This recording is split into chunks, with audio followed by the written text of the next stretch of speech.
اعوذ باللہ من الشیطان الرجیم بسم اللہ الرحمن الرحیم السلام علیکم ورحمۃ اللہ وبرکاتہ۔ سیرت رسول صلی اللہ علیہ وآلہ وسلم کی آج کی ایپیسوڈ پہ ہم دیکھیں گے رفیق اعلیٰ کی جانب سفر۔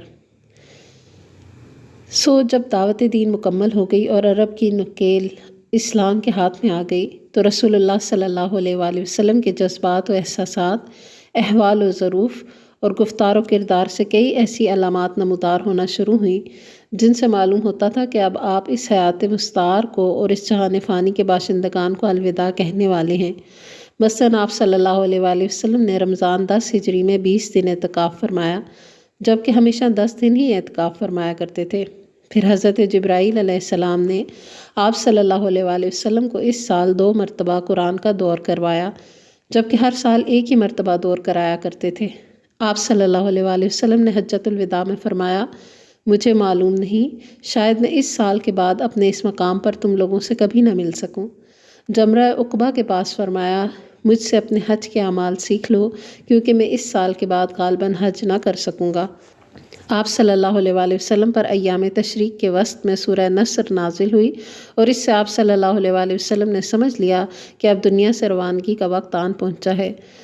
اوائل سفر 11 ہجری میں آپ صلی اللہ علیہ وآلہ وسلم دامن احد میں تشریف لے گئے اور شہداء کے لیے اس طرح دعا فرمائی گویا زندوں اور مردوں سے رخصت ہو رہے ہیں۔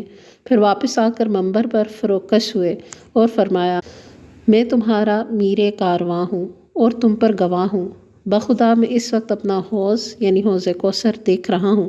مجھے زمین اور زمین کے خزانوں کی کنجیاں عطا کی گئی ہیں اور بخدا مجھے یہ خوف نہیں کہ تم میرے بعد شرک کرو گے، بلکہ اندیشہ اس کا ہے کہ دنیا طلبی میں باہم مقابلہ کرو گے۔ ایک روز نصف رات کو آپ صلی اللہ علیہ وآلہ وسلم بقیع تشریف لے گئے اور اہل بقیع کے لیے دعائے مغفرت کی۔ فرمایا، اے قبر والو، تم پر سلام، لوگ جس حال میں ہیں اس کے مقابل تمہیں وہ حال مبارک ہو جس میں تم ہو۔ فتنے تاریک رات کے ٹکڑوں کی طرح ایک کے پیچھے ایک چلے آ رہے ہیں اور بعد میں آنے والا پہلے والے سے زیادہ برا ہے۔ اس کے بعد یہ کہہ کر اہل قبور کو بشارت دی کہ ہم بھی تم سے آ ملنے والے ہیں۔ 29 صفر 11 ہجری روز دوشنبہ کو رسول اللہ صلی اللہ علیہ وآلہ وسلم ایک جنازے میں بقیع تشریف لے گئے۔ واپسی پر راستے ہی میں درد سر شروع ہو گیا اور حرارت اتنی تیز ہو گئی کہ سر پر بندھی ہوئی پٹی کے اوپر سے محسوس کی جانے لگی۔ یہ آپ صلی اللہ علیہ وآلہ وسلم کے مرض الموت کا آغاز تھا۔ آپ صلی اللہ علیہ وآلہ وسلم نے اسی حالت مرض میں 11 دن نماز پڑھائی۔ مرض کی کل مدت 13 یا 14 دن تھی۔ رسول اللہ صلی اللہ علیہ وآلہ وسلم کی طبیعت روز بروز بوجھل ہوتی جا رہی تھی۔ اس دوران آپ صلی اللہ علیہ وآلہ وسلم ازواج مطہرات سے پوچھتے رہتے تھے کہ میں کل کہاں رہوں گا، میں کل کہاں رہوں گا۔ اس سوال سے آپ صلی اللہ علیہ وآلہ وسلم کا جو مقصود تھا ازواج مطہرات اسے سمجھ گئیں، چنانچہ انہوں نے اجازت دے دی کہ آپ جہاں چاہیں رہیں۔ اس کے بعد آپ صلی اللہ علیہ وآلہ وسلم حضرت عائشہ رضی اللہ عنہا کے مکان میں منتقل ہو گئے۔ منتقل ہوتے ہوئے حضرت فضل بن عباس اور علی بن ابی طالب رضی اللہ عنہما کا سہارا لے کر درمیان میں چل رہے تھے۔ سر پر پٹی بندھی تھی اور پاؤں زمین پر گھسٹ رہے تھے۔ اس کیفیت کے ساتھ آپ صلی اللہ علیہ وآلہ وسلم حضرت عائشہ رضی اللہ عنہا کے مکان میں تشریف لائے اور حیات مبارکہ کا آخری ہفتہ وہیں گزارا۔ وفات سے 5 دن پہلے روز چہارشنبہ بدھ کو جسم کی حرارت میں مزید شدت آ گئی، جس کی وجہ سے تکلیف بھی بڑھ گئی اور غشی طاری ہو گئی۔ آپ صلی اللہ علیہ وآلہ وسلم نے فرمایا، مجھ پر مختلف کنوؤں کے 7 مشکیزیں بہاؤ تاکہ میں لوگوں کے پاس جا کر وصیت کر سکوں۔ اس کی تکمیل کرتے ہوئے آپ صلی اللہ علیہ وآلہ وسلم کو ایک لگن یعنی بہت بڑے برتن میں بٹھا دیا گیا اور آپ صلی اللہ علیہ وآلہ وسلم کے اوپر اتنا پانی ڈالا گیا کہ آپ صلی اللہ علیہ وآلہ وسلم بس بس کہنے لگے۔ اس وقت آپ صلی اللہ علیہ وآلہ وسلم نے کچھ تخفیف محسوس کی اور مسجد میں تشریف لے گئے۔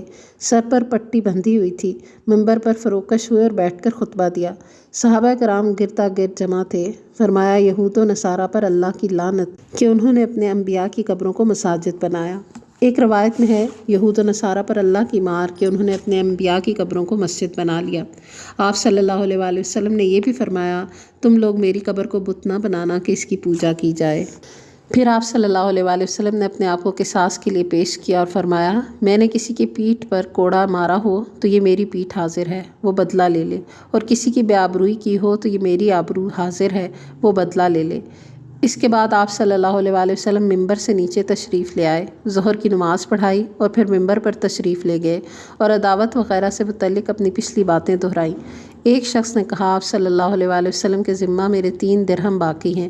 آپ صلی اللہ علیہ وآلہ وسلم نے فضل بن عباس سے فرمایا، انہیں ادا کر دو۔ اس کے بعد انصار کے بارے میں وصیت فرمایا، میں تمہیں انصار کے بارے میں وصیت کرتا ہوں کیونکہ وہ میرے قلب و جگر ہیں۔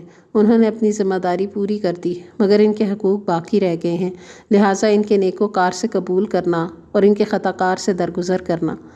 ایک روایت میں ہے کہ آپ صلی اللہ علیہ وآلہ وسلم نے فرمایا، لوگ بڑھتے جائیں گے اور انصار گھٹتے جائیں گے، یہاں تک کہ کھانے میں نمک کی طرح ہو جائیں گے، لہٰذا تمہارا جو آدمی کسی نفع اور نقصان پہنچانے والے کام کا والی ہو تو وہ ان کے نیکوکاروں سے قبول کرے اور ان کے خطا کاروں سے درگزر کرے۔ اس کے بعد آپ صلی اللہ علیہ وآلہ وسلم نے فرمایا، ایک بندے کو اللہ نے اختیار دیا کہ وہ یا تو دنیا کی چمک دمک اور زیب و زینت میں سے جو کچھ چاہے اللہ اسے دے دے، یا اللہ کے پاس جو کچھ ہے اسے اختیار کرے، تو اس بندے نے اللہ کے پاس والی چیز کو اختیار کر لیا۔ ابو سعید خدری رضی اللہ عنہ کا بیان ہے کہ یہ بات سن کر ابو بکر رضی اللہ عنہ رونے لگے اور فرمایا، ہم اپنے ماں باپ سمیت آپ صلی اللہ علیہ وآلہ وسلم پر قربان۔ اس پر ہمیں تعجب ہوا۔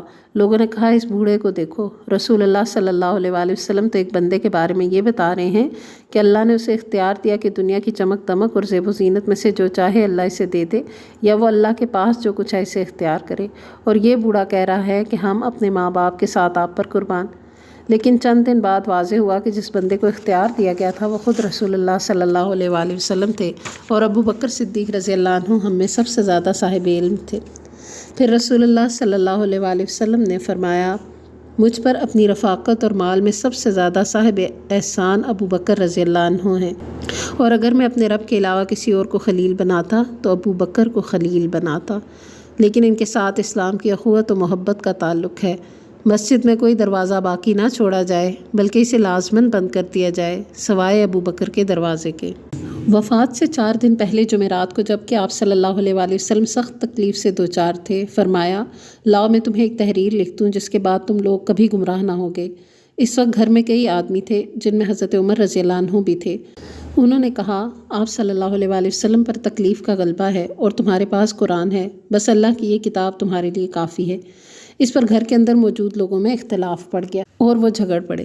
کوئی کہہ رہا تھا، لاؤ رسول اللہ صلی اللہ علیہ وآلہ وسلم لکھ دیں، اور کوئی وہی کہہ رہا تھا جو حضرت عمر رضی اللہ عنہ نے کہا تھا۔ اس طرح لوگوں نے جب زیادہ شور و شغب اور اختلاف کیا تو رسول اللہ صلی اللہ علیہ وآلہ وسلم نے فرمایا، میرے پاس سے اٹھ جاؤ۔ پھر اسی روز آپ صلی اللہ علیہ وآلہ وسلم نے 3 باتوں کی وصیت فرمائی۔ ایک اس بات کی وصیت کہ یہود و نصارہ اور مشرکین کو جزیرۃ العرب سے نکال دینا۔ دوسرے اس بات کی وصیت کی کہ وفود کی اسی طرح نوازش کرنا جس طرح آپ صلی اللہ علیہ وآلہ وسلم کیا کرتے تھے۔ البتہ تیسری بات کو راوی بھول گیا۔ غالباً یہ بات کتاب و سنت کو مضبوطی سے پکڑے رہنے کی وصیت تھی، یا لشکر اسامہ کو روانہ کرنے کی وصیت تھی، یا آپ صلی اللہ علیہ وآلہ وسلم کا یہ ارشاد تھا کہ نماز اور تمہارے زیر دست یعنی غلام اور لونڈیوں کا خیال رکھنا۔ رسول اللہ صلی اللہ علیہ وآلہ وسلم مرض کی شدت کے باوجود اس دن تک یعنی وفات سے 4 دن پہلے جمعرات تک تمام نمازیں خود ہی پڑھایا کرتے تھے۔ اس روز بھی مغرب کی نماز آپ صلی اللہ علیہ وآلہ وسلم ہی نے پڑھائی اور اس میں سورۃ والمرسلات عرفا پڑھی، لیکن عشاء کے وقت مرض کا ثقل اتنا بڑھ گیا کہ مسجد میں جانے کی طاقت نہ رہی۔ حضرت عائشہ رضی اللہ عنہا کا بیان ہے کہ نبی صلی اللہ علیہ وآلہ وسلم نے دریافت فرمایا کہ کیا لوگوں نے نماز پڑھ لی؟ ہم نے کہا، نہیں اے اللہ کے رسول صلی اللہ علیہ وآلہ وسلم، سب آپ کا انتظار کر رہے ہیں۔ آپ صلی اللہ علیہ وآلہ وسلم نے فرمایا، میرے لیے لگن میں پانی رکھو۔ ہم نے ایسا ہی کیا۔ آپ نے غسل فرمایا اور اس کے بعد اٹھنا چاہا لیکن آپ پر غشی طاری ہو گئے۔ پھر افاقہ ہوا تو آپ صلی اللہ علیہ وآلہ وسلم نے دریافت کیا، کیا لوگوں نے نماز پڑھ لی؟ ہم نے کہا، نہیں اے اللہ کے رسول صلی اللہ علیہ وآلہ وسلم، سب آپ کا انتظار کر رہے ہیں۔ اس کے بعد دوبارہ اور پھر سہ بارہ وہی بات پیش آئی جو پہلی بار پیش آ چکی تھی کہ آپ نے غسل فرمایا، پھر اٹھنا چاہا تو آپ پر غشی طاری ہو گئی۔ بالآخر آپ صلی اللہ علیہ وآلہ وسلم نے حضرت ابو بکر رضی اللہ عنہ کو کہلوا بھیجا کہ وہ لوگوں کو نماز پڑھائیں۔ چنانچہ ابو بکر رضی اللہ عنہ نے ان ایام میں نماز پڑھائی۔ نبی صلی اللہ علیہ وآلہ وسلم کی حیات مبارکہ میں ان کی پڑھائی ہوئی نمازوں کی تعداد 17 ہے۔ حضرت عائشہ رضی اللہ عنہ نے نبی صلی اللہ علیہ وآلہ وسلم سے 3 یا 4 بار مراجعہ فرمایا کہ امامت کا کام ابو بکر کی بجائے کسی اور کو سونپ دیں۔ ان کا منشا یہ تھا کہ لوگ ابو بکر کے بارے میں بدشگون نہ ہوں، لیکن نبی صلی اللہ علیہ وسلم نے ہر بار انکار فرما دیا اور فرمایا تم سب یوسف والیاں ہو، ابو بکر کو حکم دو وہ لوگوں کو نماز پڑھائیں۔ ہفتہ یا اتوار کو نبی صلی اللہ علیہ وسلم نے اپنی طبیعت میں قدرے تخفیف محسوس کی، چنانچہ 2 آدمیوں کے درمیان چل کر ظہر کی نماز کے لیے تشریف لائے۔ اس وقت ابو بکر رضی اللہ عنہ صحابہ کرام کو نماز پڑھا رہے تھے۔ وہ آپ صلی اللہ علیہ وسلم کو دیکھ کر پیچھے ہٹنے لگے۔ آپ صلی اللہ علیہ وسلم نے اشارہ فرمایا کہ پیچھے نہ ہٹیں اور لانے والوں سے فرمایا کہ مجھے ان کے بازو میں بٹھا دو۔ چنانچہ آپ صلی اللہ علیہ وسلم کو ابو بکر رضی اللہ عنہ کے بائیں بٹھا دیا گیا۔ اس کے بعد ابو بکر رضی اللہ عنہ رسول اللہ صلی اللہ علیہ وسلم کی نماز کی اقتداء کر رہے تھے اور صحابہ کرام کو تکبیر سنا رہے تھے۔ وفات سے ایک دن پہلے بروز اتوار نبی صلی اللہ علیہ وسلم نے اپنے تمام غلاموں کو آزاد فرما دیا۔ پاس میں 7 دینار تھے، انہیں صدقہ کر دیا۔ اپنے ہتھیار مسلمانوں کو ہبا فرمائے۔ رات میں چراغ جلانے کے لیے حضرت عائشہ رضی اللہ عنہا نے تیل پڑوسن سے ادھار لیا۔ آپ صلی اللہ علیہ وسلم کی زرہ ایک یہودی کے پاس 3 سا کوئی 75 کلو جو کے عوض رہن رکھی ہوئی تھی۔ حضرت انس رضی اللہ عنہ کا بیان ہے کہ دوشنبہ کے روز مسلمان نماز فجر میں مصروف تھے اور ابو بکر رضی اللہ عنہ امامت فرما رہے تھے کہ اچانک آپ صلی اللہ علیہ وسلم نے حضرت عائشہ رضی اللہ عنہ کے حجرے کا پردہ ہٹایا اور صحابہ کرام جو صفیں باندھے نماز میں مصروف تھے ان پر نظر ڈالی، پھر تبسم فرمایا۔ ادھر ابو بکر رضی اللہ عنہ اپنی ایڑ کے بل پیچھے ہٹے کہ صف میں جا ملے۔ انہوں نے سمجھا کہ رسول اللہ صلی اللہ علیہ وسلم نماز میں تشریف لانا چاہتے ہیں۔ حضرت انس رضی اللہ عنہ کا بیان ہے کہ آپ صلی اللہ علیہ وسلم کے اس اچانک ظہور سے مسلمان اس قدر خوش ہوئے کہ چاہتے تھے کہ نماز کے اندر ہی فتنے میں پڑ جائیں، یعنی آپ صلی اللہ علیہ وسلم کی مزاج پرسی کے لیے نماز ہی نہ توڑ بیٹھیں۔ لیکن رسول اللہ صلی اللہ علیہ وسلم نے اپنے ہاتھ کے اشارے سے فرمایا کہ اپنی نماز پوری کر لو، پھر حجرے کے اندر تشریف لے گئے اور پردہ گرا لیا۔ اس کے بعد رسول اللہ صلی اللہ علیہ وسلم پر کسی دوسری نماز کا وقت نہیں آیا۔ دن چڑھے چاشت کے وقت آپ صلی اللہ علیہ وسلم نے اپنی صاحبزادی حضرت فاطمہ رضی اللہ عنہا کو بلایا اور ان سے کچھ سرگوشی کی۔ وہ رونے لگیں۔ آپ صلی اللہ علیہ وسلم نے انہیں پھر بلایا اور کچھ سرگوشی کی تو وہ ہنسنے لگی۔ حضرت عائشہ رضی اللہ عنہا کا بیان ہے کہ بعد میں ہمارے دریافت کرنے پر انہوں نے بتایا کہ پہلی بار نبی صلی اللہ علیہ وسلم نے مجھ سے سرگوشی کرتے ہوئے بتایا کہ آپ صلی اللہ علیہ وسلم اسی مرض میں وفات پا جائیں گے، اس لیے میں روئی۔ پھر آپ صلی اللہ علیہ وسلم نے مجھ سے سرگوشی کرتے ہوئے بتایا کہ آپ صلی اللہ علیہ وسلم کے اہل و عیال میں سب سے پہلے میں آپ صلی اللہ علیہ وسلم کے پیچھے جاؤں گی۔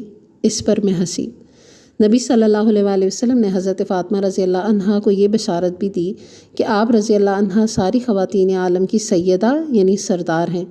اس وقت رسول اللہ صلی اللہ علیہ وسلم جس شدید کرب سے دوچار تھے، اسے دیکھ کر حضرت فاطمہ رضی اللہ عنہا بے ساختہ پکار اٹھیں، وا کرب اباہو یعنی ہے ابا جان کی تکلیف۔ آپ صلی اللہ علیہ وسلم نے فرمایا تمہارے ابا پر آج کے بعد کوئی تکلیف نہیں۔ آپ صلی اللہ علیہ وسلم نے حسن و حسین رضی اللہ عنہما کو بلا کر چوما اور ان کے بارے میں خیر کی وصیت فرمائی۔ ازواج مطہرات کو بلایا اور انہیں واعظ و نصیحت کی۔ ادھر لمحہ بلمحہ تکلیف بڑھتی جا رہی تھی اور اس زہر کا اثر بھی ظاہر ہونا شروع ہو گیا تھا جسے آپ صلی اللہ علیہ وسلم کو خیبر میں کھلایا گیا تھا۔ چنانچہ آپ صلی اللہ علیہ وسلم حضرت عائشہ رضی اللہ عنہا سے فرماتے تھے، اے عائشہ، خیبر میں جو کھانا میں نے کھا لیا تھا اس کی تکلیف برابر محسوس کر رہا ہوں۔ اس وقت مجھے محسوس ہو رہا ہے کہ اس زہر کے اثر سے میری رگِ جاں کٹی جا رہی ہے۔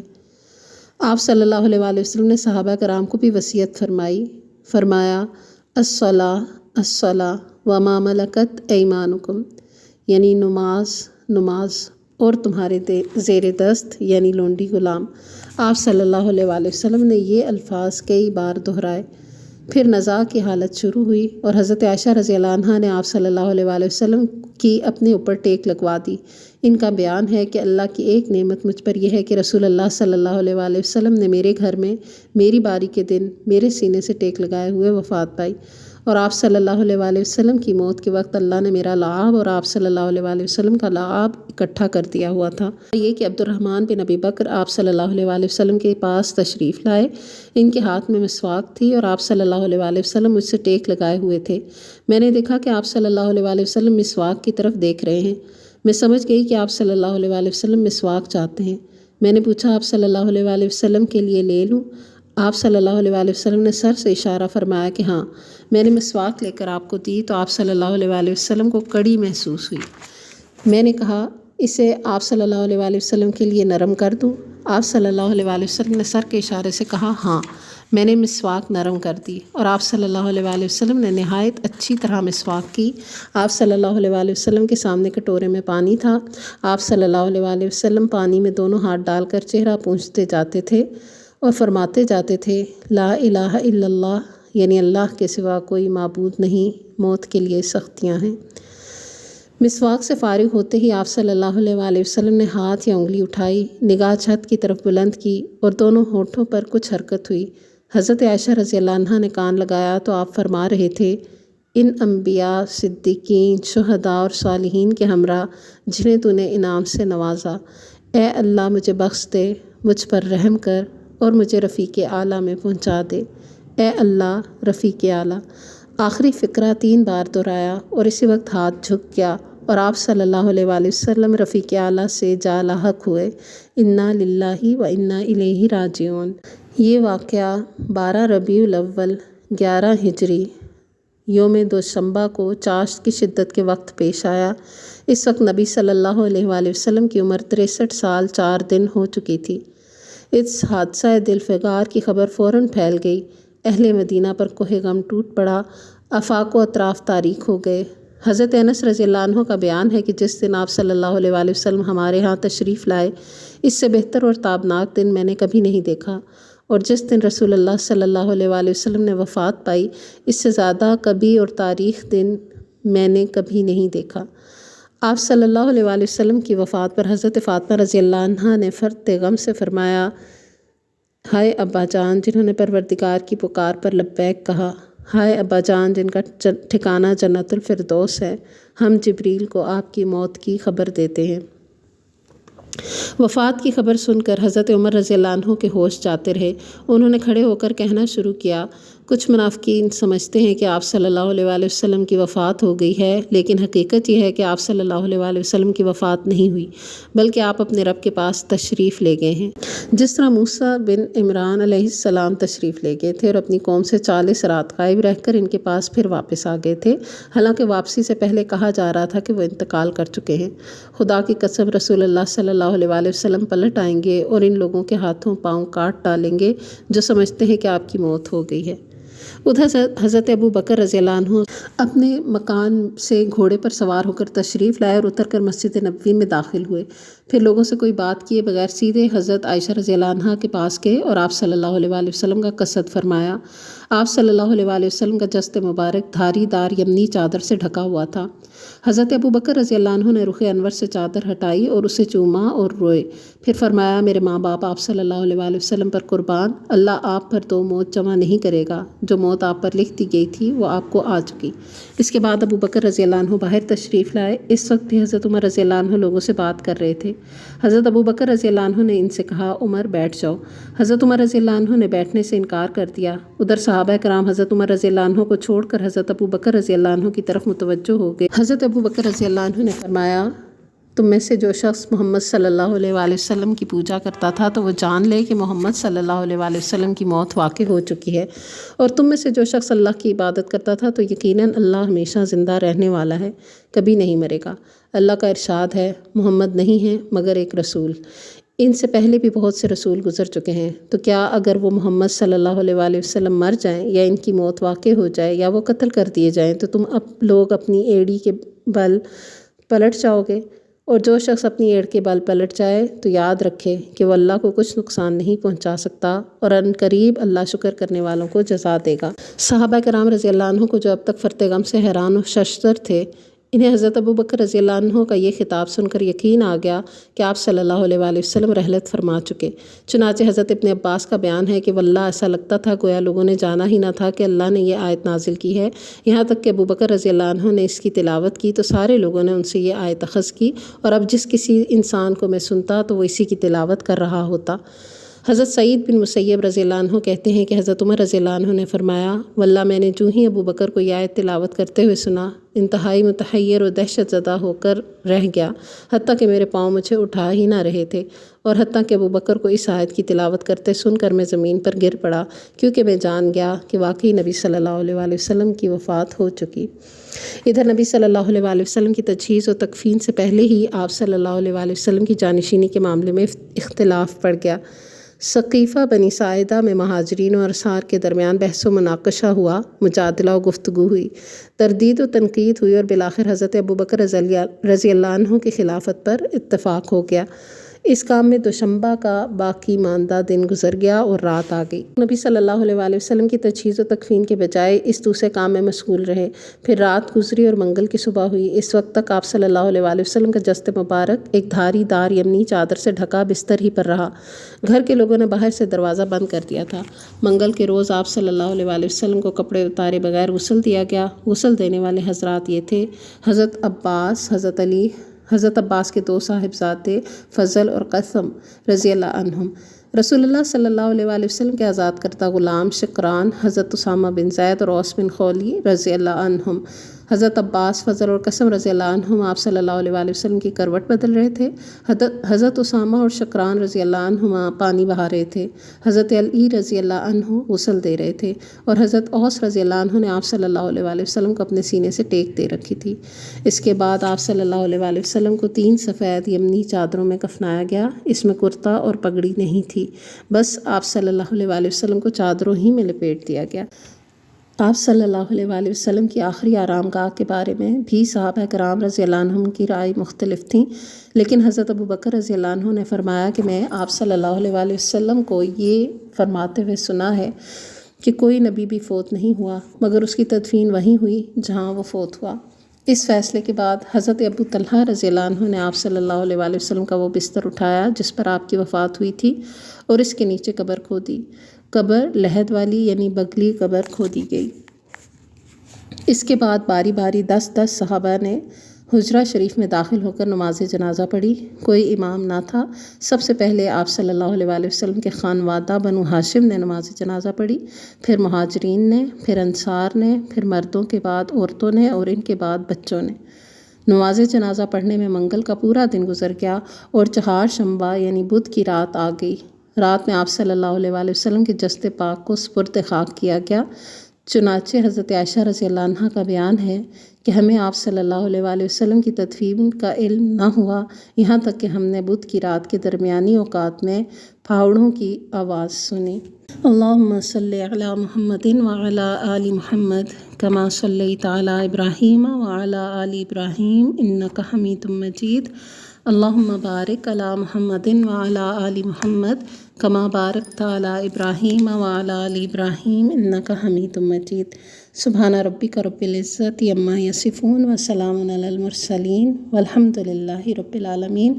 سبحانک اللہم وبحمدک نشہد ان لا الہ الا انت نستغفرک ونتوب الیک۔ والسلام علیکم ورحمۃ اللہ وبرکاتہ۔